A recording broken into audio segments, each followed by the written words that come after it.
I don't blame you for getting confused with all the different types of wireless earbuds out there because there is a lot to choose from. Hi, I'm Lexi, your resident earbud enthusiast, here to help you out with what you need to know when it comes to buying a pair of wireless earbuds. Alright, before we go any further, you've got to show me the money. Under $50, under $150, or money is no object.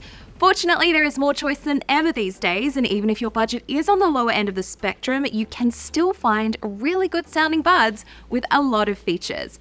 As an example, the Earfun Air Pro 3 gets CNET's audio expert David Carnoy's stamp of approval with a wireless charging case and good sound quality. They're $80 but usually have an instant coupon, so they're about $60. One of my favourite budget pairs are the Soundpeats Air 3 Deluxe HS. A mouthful of a name, I know. They're only $50, comfortable to wear, and they support high-resolution audio on Android. The second most important factor you'll want to consider is how they fit. You could have the best sounding earbuds in the world, but if they don't fit your ears properly, what's the point? Here's where it really helps if you can try before you buy. Maybe you have a friend with the same pair or a retailer with a generous return or exchange policy. Just remember, please clean them before you send them back because don't be gross. If you're looking at a model with ear tips, check out what sizes come in the box. Most offer a range from extra small to extra large, but all ear canals are different, so just like Goldilocks, it may take some trial and error to find the right fit. A lot of the higher end earbuds with tips, like the AirPods Pro 2 and Sony XM5s, have an ear fit test on your phone as well. Without a tight seal, noise cancelling and sound quality is going to be affected, and you do not want that, especially if you're spending hundreds of dollars. But if you still can't get a good fit with the included tips, consider third-party foam tips that can mold to your ear shape. Just know that they might fit a little bit differently in the charging case. I had to use these ones from Comply with the first generation AirPods Pro because they didn't have an extra small ear tip size.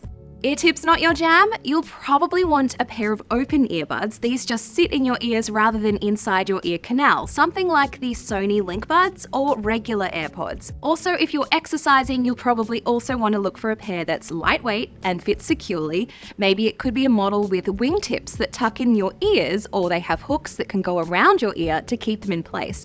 I can run with most earbuds as long as they're not too bulky, but my absolute favourite pair for working out are the Powerbeats Pro. Even though they are a couple of years old now, they still work and sound great for what I need. Water resistance of some degree is also helpful if you're sweating or working out in the rain. Sound quality is obviously incredibly important, but it is somewhat personal, and the genres of music you listen to will also influence your opinion here.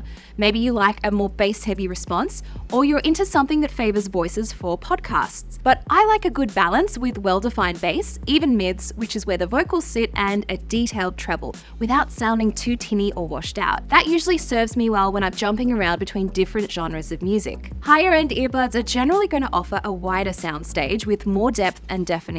You'll probably be able to hear the difference between them and less expensive earbuds. LDAC, AAC, aptX, now it's time to swim in the acronym soup of codecs. That's a compression technique that sends audio over the air from your device to your earbuds. Without getting too into the weeds here, because that is another video for another time, iOS devices support AAC or the standard SBC codec depending on the earbuds. Android has some additional options. Depending on your phone, you might also be able to choose which specific codec to use if the earbuds also support it, including Sony's LDAC for high-resolution audio. There's also the newer Bluetooth LE audio and LC3 codec. Codecs also play a part in latency, so if you're playing games or watching movies, you'll want to make sure your earbuds aren't running behind what's on screen. That can be an issue with some cheaper earbuds, but some also let you toggle on a low latency mode, which can help. Noise cancelling does exactly what it says on the tin and offers a way to block out sounds at certain frequencies, like the rumble of a train, a general hum in an office, or even sometimes a crying baby if you pick the right ones. Most buds with noise cancelling also have a mode where they can pipe in some sounds of the outside world, so you stay aware of your surroundings. Confusingly, all the brands like to call this something different. Apple uses transparency mode, Sony calls it ambient sound, and Bose is aware mode, for example. Some sound more natural than others, so it's always a good idea to read the reviews. If you're constantly switching your earbuds between phone and computer, you'll probably want multipoint connectivity, which is a way to have multiple devices connected at the same time. In the case of the AirPods, they support quick switching, so as long as you're signed into the same Apple ID across your devices, it should automatically detect what source you're listening to and switch the audio. Then there's the microphone and call quality, and that's not just for phone calls either. Also consider if you're going to be on Zoom or Teams calls a lot of the time. Reviews are going to be the best way to assess this before you buy, and with CNET reviews we always give you a sample of the call quality so you can hear it for yourself. I'm talking again just so people get a sense of how my voice sounds. You'll also want to listen out for background noise reduction. Not only do you want earbuds that make your voice sound clear, but you'll also want them to help block out some noisy environments, especially if you're doing things like taking calls on the commute. I got a bunch of traffic going by. Let me know how I sound. Some earbuds come with a companion app that lets you change settings like adjusting the volume or playback controls to your liking. You can also get an equalizer to tune the sound to just how you want. Conversational awareness is nice to have, so when you start talking, the earbuds can pause or lower the volume of your music so you can have a quick chat. It's been on many Sony earbuds for a while now, but the AirPods just got it with the iOS 17 update. You might also want to use one earbud independently while the other one charges in the case. Now, most higher-end earbuds let you do this, but some less expensive ones only let you use a specific side. And don't forget which team you're on, iPhone or Android. Some earbuds will have exclusive features that only work on one platform, but generally speaking, you can connect any earbuds to any device.